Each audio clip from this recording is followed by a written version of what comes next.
Hello दोस्तों, कैसे हो आप सब। उम्मीद है अच्छे होंगे। स्वागत है आपका आपके अपने यूट्यूब चैनल जॉब मंत्रा में। जैसा कि आप लोग देख सकते हैं, उत्तर प्रदेश अधीनस्थ सेवा चयन आयोग यूपी ट्रिपल एस सी वन रक्षक भर्ती परीक्षा 2015। ये पेपर है 11 दिसंबर 2015 का। तो आज हम सिर्फ आपको हिंदी करवाने वाले हैं। और ये सबसे पहले है गद्यांश। 1 से 5 तक है गद्यांश के क्वेश्चन।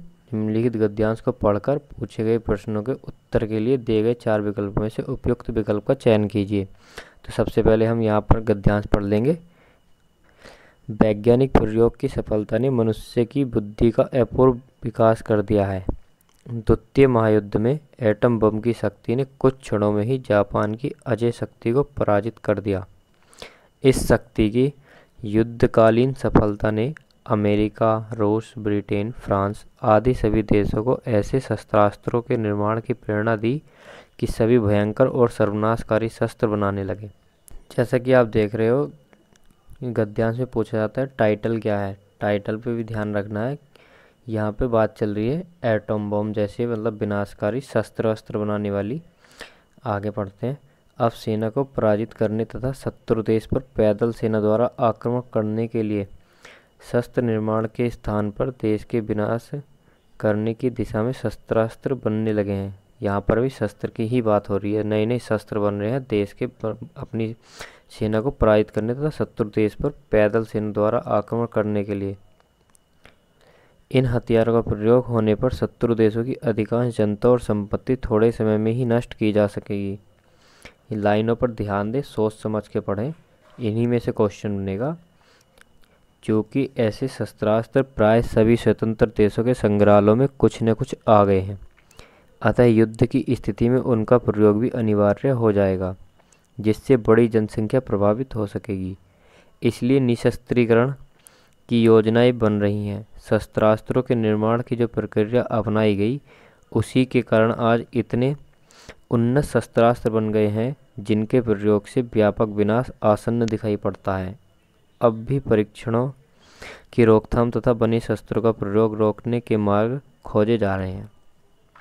इन प्रयासों के मूल में भयंकर आतंक और विश्व विनाश का भय कार्य कर रहा है। यहाँ पर टाइम की बचत करने के लिए मैंने पूरा गद्यांश पढ़ लिया है। आप वीडियो को रोक कर ही पढ़ सकते हैं। और अब बारी है प्रश्नों को हल करने की। पहला प्रश्न है, इस गद्यांश का मूल तथ्य क्या है। आतंक और सर्वनाश का भय, विश्व में शस्त्रास्त्रों की होड़, द्वितीय विश्व युद्ध की भीषिका, या निशस्त्रीकरण और विश्व शांति। तो शस्त्र के बारे में ही पढ़ते आ रहे थे, तो निशस्त्रीकरण और विश्व में शांति ये इसका मूल तथ्य है। और आप इसका सॉल्यूशन जो है वो नीचे लिखा है, वीडियो में देख सकते हो। अगर मैं इस पे बात करूँगा तो वीडियो बहुत लंबी हो जाएगी। सेकंड क्वेश्चन, भयंकर विनाशकारी आधुनिक शस्त्रास्त्रों को बनाने की प्रेरणा किसने दी। किसने दी, तो जापान पर गिराए गए अणु बम। नंबर 3 क्वेश्चन, एटम बम की अपार शक्ति का प्रथम अनुभव कैसे हुआ। जापान में हुई भयंकर विनाश लीला से, जापान की अजय शक्ति की पराजय से, और ये 2 क्वेश्चन इधर हैं। अमेरिका, रूस, ब्रिटेन और फ्रांस की प्रतिस्पर्धा से या अमेरिका की विजय से। तो जापान पर जब बम गिराया गया था तभी से। तो ये जैसे सॉल्यूशन देख सकते हो आप, एटम बम की अपार शक्ति का प्रथम अनुभव जापान में हुई भयंकर विनाश लीला से, जैसे मैं पहले ही बता चुका हूँ। नंबर 4, बड़े बड़े देश आधुनिक विनाशकारी शस्त्र क्यों बना रहे हैं। क्यों बना रहे हैं, जैसे कि आपने ध्यान से पढ़ा ही होगा, ध्यान से पढ़ा है तो अपनी अपनी सेनाओं में कमी करने के उद्देश्य से। सेनाओं में कमी थोड़ी करेंगे, अपने संसाधनों का प्रयोग करने के उद्देश्य से, अपना अपना सामरिक व्यापार बढ़ाने के उद्देश्य या पारस्परिक भय के कारण। पारस्परिक भय के कारण। नंबर 5, आधुनिक युग भयंकर व विनाशकारी होते हैं क्योंकि, मतलब आजकल जो युग है वो भयंकर और विनाशकारी क्यों होता चला जा रहा है। दोनों से देशों के शस्त्रास्त्र इन युद्ध में समाप्त हो जाते हैं। गलत बात है, ऐसा तो कुछ है ही नहीं। समाप्त हो जाएंगे, युद्ध होगा तभी समाप्त होंगे, और हालांकि समाप्त होंगे नहीं क्योंकि नए नए शस्त्र बन रहे हैं। अधिकांश जनता और उनकी संपत्ति नष्ट हो जाती है। तो अधिकांश जनता और उनकी संपत्ति नष्ट हो जाती है। नंबर 6, हिंदी भाषा की लिपि लिखी जाती है? तो हिंदी भाषा की लिखी, आप सबको पता ही होगा, देवनागरी लिपि। क्वेश्चन नंबर 7, निम्नलिखित में से कौन स्वर नहीं है? तो ए स्वर है, ऊ स्वर है, ए स्वर है और ने, ये स्वर नहीं है। क्वेश्चन नंबर 8, सर्वनाम कितने प्रकार के होते हैं?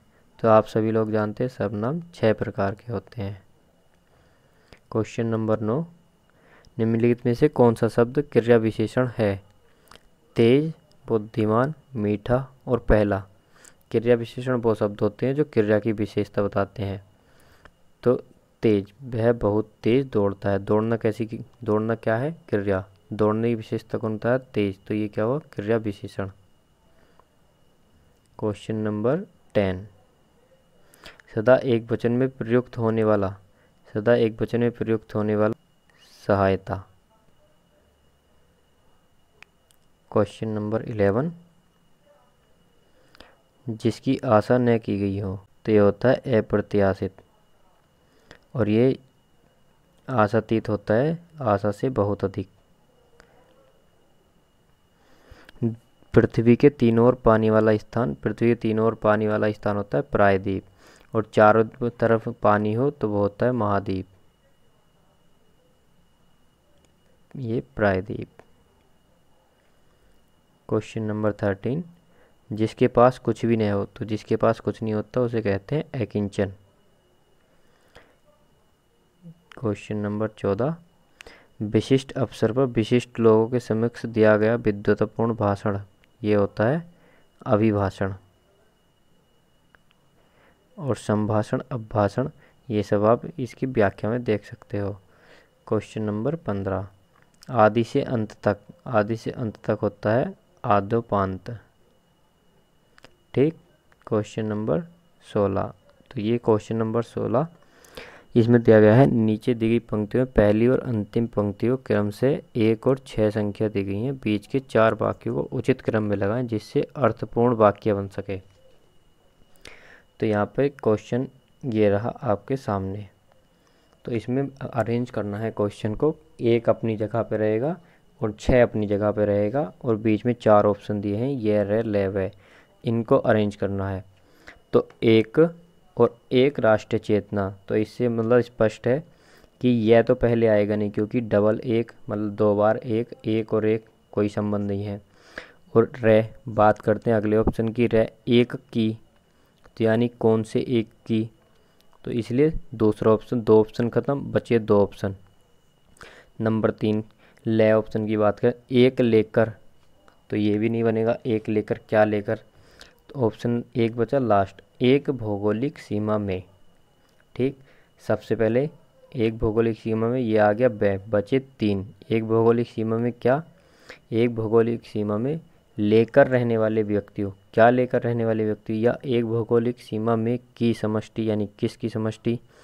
1 भौगोलिक सीमा में 1 राष्ट्रीय चेतना लेकर रहने वाले व्यक्तियों की समष्टि ही देश है। तो सबसे पहले ब, उसके बाद ये, उसके बाद ले, फिर रे, तो इसके ऑप्शन इधर,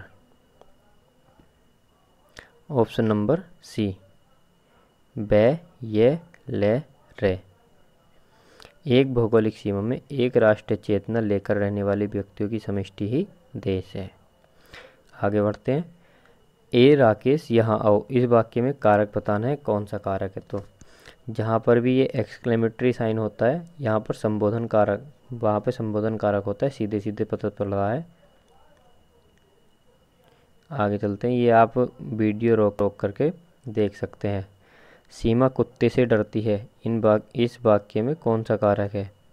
तो डरना, या जहाँ ऐसी शब्द आए तो वहाँ होता है अपादान कारक। चलिए आगे बढ़ते हैं। यहाँ पे लिखा है देखो, भय एवं रक्षा के भाव में अपादान कारक होता है। 19 से 20 निम्नलिखित 4 विकल्पों में शुद्ध वाक्य का चयन करना है, जो सा भी वाक्य शुद्ध है वो बताना है। अब प्रत्येक को 2-2 पुस्तकें दीजिए, प्रत्येक को 2 पुस्तकें दीजिए, हर एक को 2-2 पुस्तकें दीजिए, प्रत्येक व्यक्ति को 2 पुस्तकें दीजिए। तो यहाँ पे प्रत्येक को 2 पुस्तकें दीजिए, ये थोड़ा गलत हो गया। तो प्रत्येक को 2 पुस्तकें दीजिए। चलते हैं अगले क्वेश्चन की तरफ। इसमें भी हमको बताना है कि कौन सा गलत है। उसे अनुत्तीर्ण होने का संशय है। तो सबसे पहली बात, चारों ऑप्शन ना पढ़ने से अच्छा है जहाँ पर भी अनुत्तीर्ण होता है वहाँ पे देखना है कि आशंका आता है। तो कौन से को ऑप्शन में आशंका? ऑप्शन नंबर डी, एक ऑप्शन में ही है आशंका, उसे अनुत्तीर्ण होने की आशंका है। क्वेश्चन नंबर 21 से 25, इसमें हमको सही वर्तनी का चूज करना है।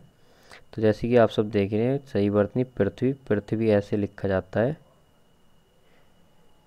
ये वाला ऑप्शन। अब बढ़ते हैं अगले क्वेश्चन की तरफ। अगला क्वेश्चन है कौतूहल। तो कौतूहल ये वाला ऑप्शन नंबर बी। ये कौतूहल, कौतूहल, कौतूहल ये कुछ नहीं होता, कौतूहल। ऑप्शन क्वेश्चन नंबर 23, ये रासायनिक, रासायनिक, रासायनिक ये होता है, ठीक, रासायनिक, सॉरी ये वाला नहीं, ये वाला ऑप्शन बी, रासायनिक। क्वेश्चन नंबर 24, अष्ट, अष्ट में बनता है टे, अष्ट। यहाँ पे अब इस साइड आते हैं थोड़ा सा, ये इसमें भी हमको शुद्ध बताना है कौन सा है। त्रिदोष, त्रिदोष कैसे लिखा जाता है? तो ये वाला ऑप्शन नंबर डी। से का ध्यान रखना है, कभी त्रिदो देख के ही बस शुरू का देख के एकदम ऑप्शन टिक कर दो, त्रिदोष। क्वेश्चन नंबर 26 से 27, तत्सम शब्द बताना है इसमें। तो तेल तो तद्भव होता है, और तिल और तिल, तो यहाँ पे तैल का होता है तेल, तो ये तत्सम शब्द है। क्वेश्चन नंबर 27, गाय, गाय तो तद्भव होता है गे, गैया, तो ये सही तत्सम होता है गौ, गौ मीन्स गाय।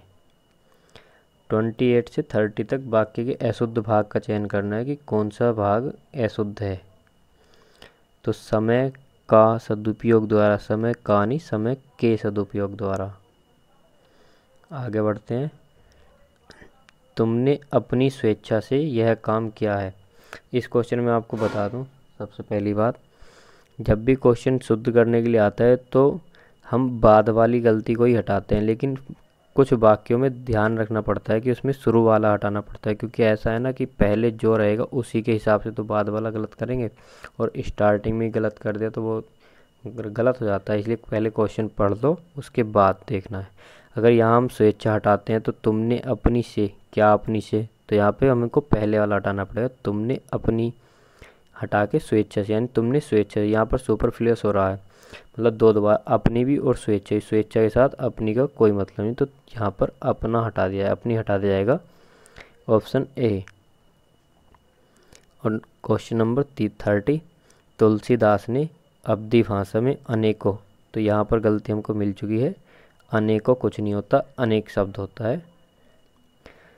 31 से 33, 4 अर्थ दिए हैं, जो सर्वाधिक उपयुक्त है उसी अर्थ का चयन करना है। रंग भवन, रंग भवन होता है नाट्य गृह, जहाँ पर नृत्य किया जाता है उसको कहते हैं रंग भवन। प्रतिघात, प्रतिघात चोट के बदले चोट, भारी चोट, हत्या होता है चोट के बदले चोट। त्रिकालज्ञ, जो तीनों कालों की जानता हो, तीन समय होने वाला, कालातीत, तो ये होता है सर्वज्ञ, जो सब कुछ जानता हो, तीनों कालों को जानता हो, त्रिकालज्ञ।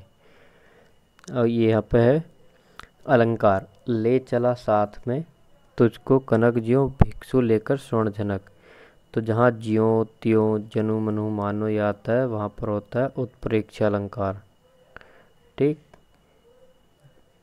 और यहाँ पर इसकी डिटेल भी दी गई है, जिस वाक्य में जनु जानो मनु मानो मनहु ज्यों आदि वाचक शब्द आते हैं वहाँ पर उत्प्रेक्ष अलंकार होता है।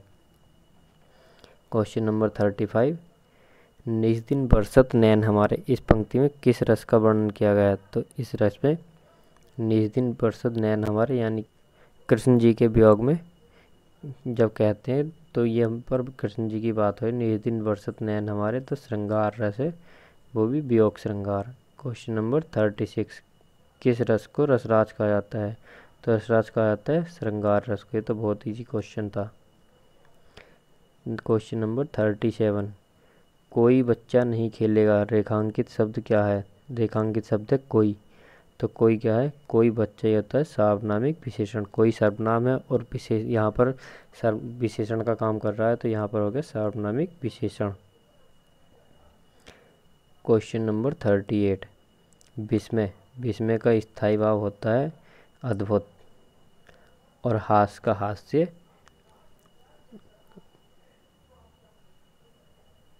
और यहाँ पर सबके देखें हास का हास्य और निर्वेद का शांत होता है। चलिए आप देख लीजिएगा इसको। क्वेश्चन नंबर 39 पर आते हैं। पाई के प्रत्येक चरण में 16 मात्राएं होती हैं। नेक्स्ट क्वेश्चन, वीर रस का स्थायी भाव। वीर रस का स्थायी भाव होता है वीर, यानी कि उत्साह। वीर तो वही होगा जिसको किसी काम करने का उत्साह होगा। ठीक है। 41 क्वेश्चन, यहाँ पर चारों का दे रखा है। 41 बताना हमको विलोम शब्द। उपकार। उपकार का क्या होता है? उपकार का होता है अपकार। नेक्स्ट क्वेश्चन पर चलते हैं। अनिवार्य। अनिवार्य यानी कि अनिवार्य, जो काम करना जरूरी है। और इसका विलोम शब्द होगा वैकल्पिक, यानी कि वैकल्पिक अपनी इच्छा से भी कर सकते हो और ऐच्छिक, दोनों ऑप्शन हो सकते हैं। तो यहाँ पर हमको क्या लगाना है? ऑप्शन नंबर डी, बी व सी दोनों। विस्तृत। विस्तृत का विलोम बताना है। विस्तृत का होता है संक्षिप्त। ठीक, यहाँ पर देख रहे हो विस्तार का होता है संक्षेप। उद्यम। उद्यम होता है मतलब जो किसी काम करने के लिए प्रवीण हो, और इसका हो जाएगा आलस्य। क्वेश्चन नंबर 45, उन्मुख। उन्मुख का विलोम होता है विमुख। प्रमुख, सन्मुख, त्रिमुख। त्रिमुख ये नहीं होते हैं। उन्मुख का विलोम होता है विमुख। 46 से 48 तक हमको बताएं संधि विच्छेद। तो यहाँ पर ये इसके ऊपर आ गया, अभी बताते हैं। रूपांतरण, तो इसका होता है रूप प्लस अंतरण, ये वाला ऑप्शन, ना कि रूप प्लस आंतरण, ये भी गलत है। रूपा प्लस आंतरण, आतरण, रूपा प्लस अंतरण। इसका ऑप्शन होगा ऑप्शन ए, रूप प्लस अंतरण, रूप आंतरण। यहाँ पर आप इसकी डिटेल देख सकते हो। Next question 47, दुराशा। तो ये होता है विसर्ग संधि दुह प्लस आशा, दुराशा। मनोयोग। मनोयोग में विसर्ग संधि मन है प्लस योग, ये आप अब देख लीजिए, उस नीचे आ गया था। पो अन। पो प्लस अन होता है पावन। नेक्स्ट क्वेश्चन, संकर शब्द का संकर शब्द का अर्थ है। संकर शब्द का अर्थ है ऑप्शन नंबर डी, दो भाषाओं के शब्दों से मिलकर बना शब्द संकर शब्द। नेक्स्ट क्वेश्चन 51, अज्ञान शब्द का तद्भव शब्द चुनिए। अज्ञान का होता है अजान, ना कि अनजान, अजाना और अजाना, ये सब गलत हैं। अनजान का होता है, अज्ञान का होता है अजान। लवण। लवण शब्द का तद्भव, लवण शब्द का तद्भव होता है नोन। ढाई अक्षर प्रेम का पढ़े से पंडित होए। इन पंक्तियों के रचयिता कौन है? ढाई अक्षर प्रेम का पढ़े से पंडित होए, तो इन पंक्तियों के रचयिता हैं हमारे कबीरदास, संत काव्य धारा के कवि। नेक्स्ट क्वेश्चन 54, कौन सी बोली उत्तर प्रदेश की सामान्यतः नहीं बोली जाती? तो हमारे उत्तर प्रदेश वालों को तो पता ही होगा, यहाँ पर मैथिली नहीं बोली जाती। अवधी, ब्रज और खड़ी बोली बहुत अच्छे से बोली जाती है। बिहार में बोली जाती है मैथिली। लो, ये क्वेश्चन तो आ ही गया।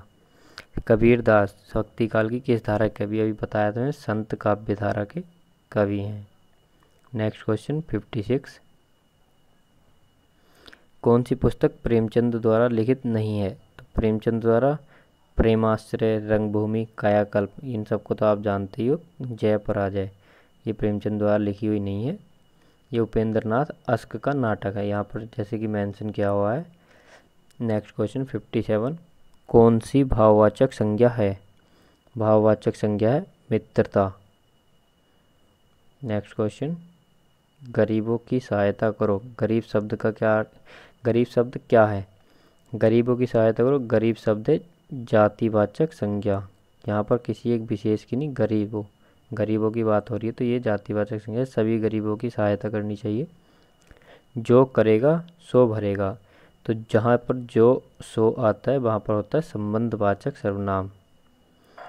मीरा ने आधा लीटर दूध पिया, आधा लीटर परिमाणवाचक। ठीक। क्वेश्चन नंबर 61, नीचे दिए शब्दों के उपयुक्त तो पर्यायवाची बताना है।